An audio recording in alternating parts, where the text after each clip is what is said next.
Hello everyone, welcome to Gagan the deserving India IAS institute Chandigarh. मेरा नाम इंद्रजीत। आज हम डिस्कस करेंगे एक बहुत इंपॉर्टेंट करंट अफेयर अपडेट के बारे में। Karnataka became the second state after Rajasthan to come up with the legislation for gig workers। अब यहाँ पर हमारे लिए इंपॉर्टेंट है कि गिग वर्कर्स क्या होते हैं। पहले न्यूज को समझते हैं। Through a draft version of law Karnataka platform based gig workers social security and welfare bill. यहाँ पर ध्यान देना है, ये अभी बिल है भाई साहब, सिर्फ बिल। अगर ये पास हो जाता तो एक्ट होता, अभी के लिए सिर्फ ड्राफ्ट है। The Karnataka government aims to regulate social security and welfare through the platform-based gig workers through this bill, ठीक है, state by creating a board, welfare fund and grievance cell। अब पहले समझते हैं कि भाई साहब गिग वर्कर्स क्या होते हैं। देखो, जब भी हम किसी मेट्रो सिटी में जाते हैं, हम आमतौर पर कैब बुक कर लेते हैं, राइट। उबर कर लेते हैं, ओला कर लेते हैं, या और भी कुछ कंपनीज होती हैं। ऐसे में ओला हो गई या फ्लिपकार्ट हो गई, जो भी आपके यहाँ डिलीवरी एजेंट्स आते हैं, वो उस कंपनी के साथ परमानेंट एम्प्लॉय नहीं होते हैं, है ना। वो एक शॉर्ट टर्म कॉन्ट्रैक्चुअल बेसिस पे होते हैं, जिनका बहुत शॉर्ट टर्म का कॉन्ट्रैक्ट होता है। ऐसे में परमानेंट एम्प्लॉयज नहीं है तो उनको वो परमानेंट एम्प्लॉय वाले वेलफेयर वो फंड नहीं मिलते, या वो सोशल सिक्योरिटी नहीं मिलती है। ऐसे में उनको प्रॉपर सोशल सिक्योरिटी मिले, वेलफेयर फंड हो उनके लिए, इसके लिए ये बिल लाया जा रहा है। इससे पहले राजस्थान गवर्नमेंट इसे पास कर चुकी है, एक ऐसा ही सिमिलर बिल। केंद्र पे ऐसा कोई भी कानून नहीं है, अभी ध्यान दें। राज्य सरकारों में अभी राजस्थान और Karnataka became the second to just draft, pass नहीं हुआ, अभी ध्यान रखना है, ठीक है। आगे बढ़ते हैं। हाइलाइट्स क्या है इस बिल की। Establishment of welfare board. Welfare board का क्या काम होगा।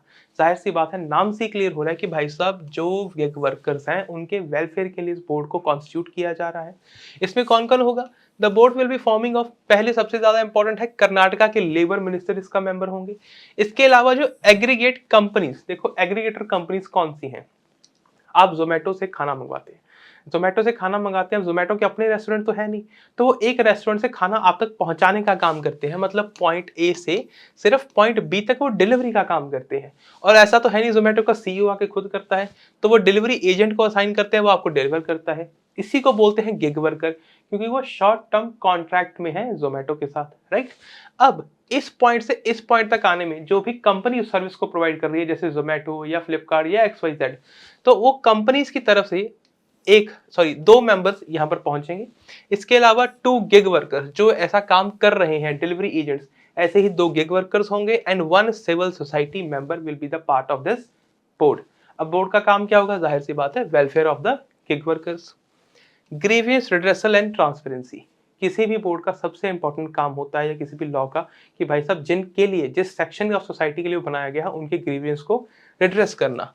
The draft bill proposes a two-level mechanism for addressing worker grievance and aims to enhance transparency in automated monitoring decision-making system used by platforms। Platforms बता देते हैं कि भाई हमारी तरफ से सिस्टम ऑटोमेटेड है। ऑटोमेटेड का ये मतलब थोड़ी है कि आप दूसरे का पक्ष ही नहीं सुनोगे।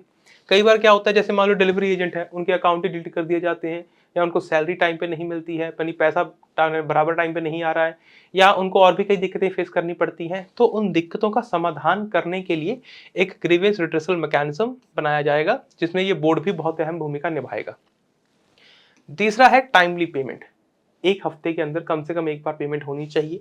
Aggregators are required to make payment to workers at least weekly and provide reasons for any payment deduction. पैसे काटे हैं तो क्यों काटे हैं, अननेसेसरी पैसे ना काटे जाए, उनको समय पर पैसा मिलता रहे। Unique ID for gig work, this is something interested. अभी के लिए क्या है कि प्लेटफॉर्म्स ही गिग वर्कर को एक आईडी जनरेट करके दे देते हैं, जो भी उनकी यूनिक आईडी होती है, उसके बेसिस पे वो काम करते हैं। पर यहाँ पर क्या होगा कि जो गिग वर्कर्स हैं जो इस बोर्ड के साथ रजिस्टर करेंगे, उनके पास डेडिकेटेडली एक यूनिक आईडी होगी, और उसी सेम आईडी के बेसिस पे वो सभी प्लेटफॉर्म्स पे काम कर पाएंगे, फिर वो चाहे जोमेटो हो, फ्लिपकार्ट हो, ओला हो, उबर हो, कुछ भी हो। नेक्स्ट देखो, social security and grievance redressal. सबसे ज्यादा इंपॉर्टेंट है सोशल सिक्योरिटी। आमतौर पर जो एम्प्लॉयज होते हैं, चाहे गवर्नमेंट एम्प्लॉयज हो चाहे प्राइवेट कंपनीज में, जो परमानेंट एम्प्लॉयज होते हैं, उनको कुछ सोशल सिक्योरिटी बेनिफिट्स मिलते हैं। गिग वर्कर्स, क्योंकि नाम से क्लियर हो रहा है कि भाई साहब वो परमानेंट एम्प्लॉय नहीं है कंपनी के, तो उनको वो सोशल सिक्योरिटी बेनिफिट्स नहीं मिल पा रहे हैं। और यही एम है इस लॉ का कि उनको सोशल सिक्योरिटी प्रोवाइड कर सके। Gig workers will have access to general and specific social security and based on their contribution along with a grievance redressal mechanism. The most important thing. Autonomy and contractual rights. The bill aims to give gig workers greater autonomy. किसके लिए greater autonomy? To terminate the contracts. अगर कहीं पर कोई contract है, जैसे मान लो XYZ company के साथ उनका कॉन्ट्रैक्ट है, तो उसको वो इजीली टर्मिनेट कर पाए। Aggregators are prohibited from terminating worker without a valid reason, जब तक वो पर वैलिड रीजन दें या वो रिटर्न नोटिस दें या कम से कम प्रायर नोटिस दें 14 दिन का, तभी वो टर्मिनेट कर सकते हैं।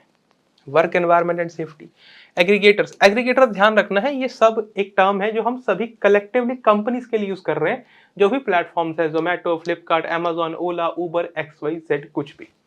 दे are mandated to ensure a safe working environment for gig workers.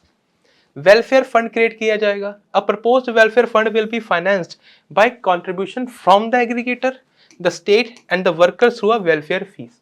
मतलब वर्कर से भी फीस ली जाएगी, वो इस फंड में क्रिएट करा जाएगा। स्टेट भी अपनी तरफ से एक पार्ट ऐड करेगी, इसके अलावा एग्रीगेटर्स भी। अब 3 लोग यानी 3 संस्थाएं कह लो, 3 पार्टीज इसमें ऐड करेंगी पैसा, और पैसे का उपयोग कहाँ होगा? इस पैसे का उपयोग होगा कि भाई welfare of gig workers.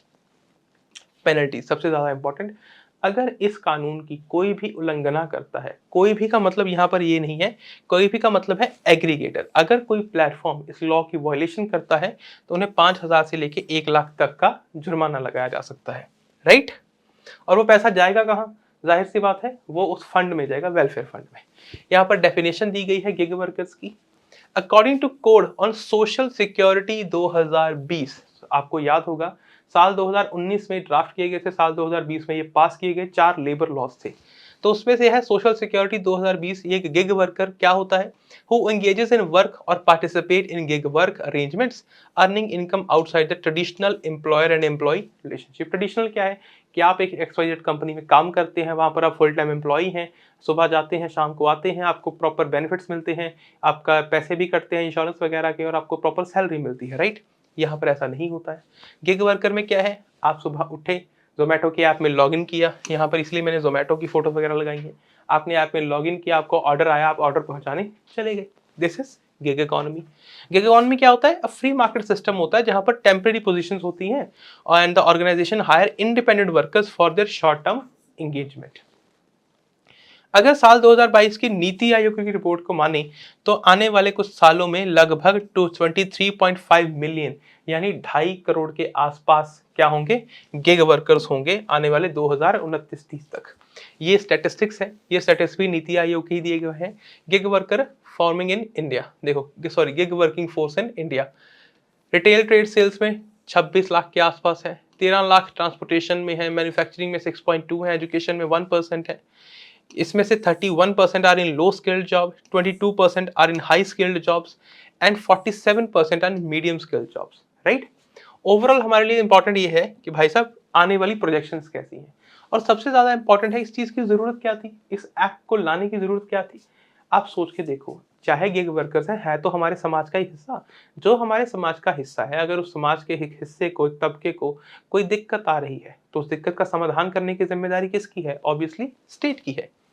Frequent termination, there has been increase in instances where workers are blacklisted. अब ऐसे ही एक समस्या है, जैसे मान लो ओला उबर है, राइट। तो उसमें अगर जो ड्राइवर है, कंपनी अपनी तरफ से सेफ्टी के लिए कर रही है, पर अगर मान लो आईडी किसी और के नाम पे है और बाइक कोई और चला रहा है या कैब कोई और चला रहा है, तो ऐसे में उस अकाउंट को फ्रीज कर देते हैं without any notice, without any cause, उसको बंद कर देते हैं। विदाउट कॉज तो नहीं है, पर उसको बंद कर देते हैं और दोबारा उस व्यक्ति की उस पर आईडी नहीं बनती है। तो ऐसे ब्लैकलिस्ट करना, टर्मिनेट करना without being given a chance to the present the other side of the story, इस चीज को रोकना जरूरी है। इकोनॉमिक सिक्योरिटी, अब जाहिर सी बात है, चाहे कैब ड्राइवर्स की बात कर लो, गिग इकोनॉमी एक ऐसी चीज है जिसमें फ्लक्चुएशन बहुत होती है डिमांड साइड से, leading to job insecurity and income uncertainty. किसी दिन 1000 बन गया, किसी दिन 500 भी नहीं बना।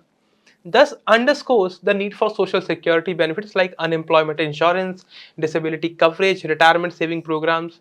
खासकर disability coverage बहुत इंपॉर्टेंट है। क्यों इंपॉर्टेंट है भाई? आप देखोगे जो डिलीवरी एजेंट्स हैं वो आमतौर पर बाइक पर ट्रेवल करते हैं, और कार के मुकाबले आई थिंक बाइक का जो ट्रेवल है वो थोड़ा अनसेफ है रिलेटिवली, तो ऐसे में डिसेबिलिटी कवरेज बहुत इंपॉर्टेंट है। Health insurance, gig workers often lack access to employer sponsored health insurance. जैसे मैंने पहले बताया, किसी कंपनी में जब कोई परमानेंट एम्प्लॉय होता है तो वहां पर उनके पास हेल्थ इंश्योरेंस भी होता है, खासकर जो एम्प्लॉयर की तरफ से दिया जाता है। क्योंकि ये गिग वर्कर्स हैं, परमानेंट एम्प्लॉय नहीं है, टेम्परेरी हैं, कंट्रेक्चुअल वर्कर हैं, तो उनको ये सर्विसेज या उनको ये बेनिफिट नहीं मिलते हैं। Insuring that their health and well being are result in healthier and more productive workforce, ये करना बहुत जरूरी है। नेक्स्ट देखो, और क्या किया जा सकता है, इंप्लीमेंटिंग कोड सोशल सिक्योरिटी 2020। अगर देखे जाए तो 2020 में से पास तो कर दिया गया, पर अभी भी कुछ राज्य सरकारों ने इसके ऊपर रूल्स फ्रेम नहीं किए हैं। 2020 2024 आ गया है, and not much has been moved in terms of instituting the board. These should thus be taken up by expeditiously by the government. इसको बहुत तेजी से करने की जरूरत है। आगे देखो, अभी तक के लिए गवर्नमेंट के इनिशिएटिव्स क्या है related to gig workers? The Code on Social Security 2020 contains a separate section on gig economy and imposes an obligation on gig employers to contribute to a social security fund to be handled by government-led board. इसके अलावा code on wages 2019 provides for universal minimum wage and floor wage across organised and unorganised sectors. The Rajasthan Assembly recently passed a bill aimed at extending social security benefits to gig workers.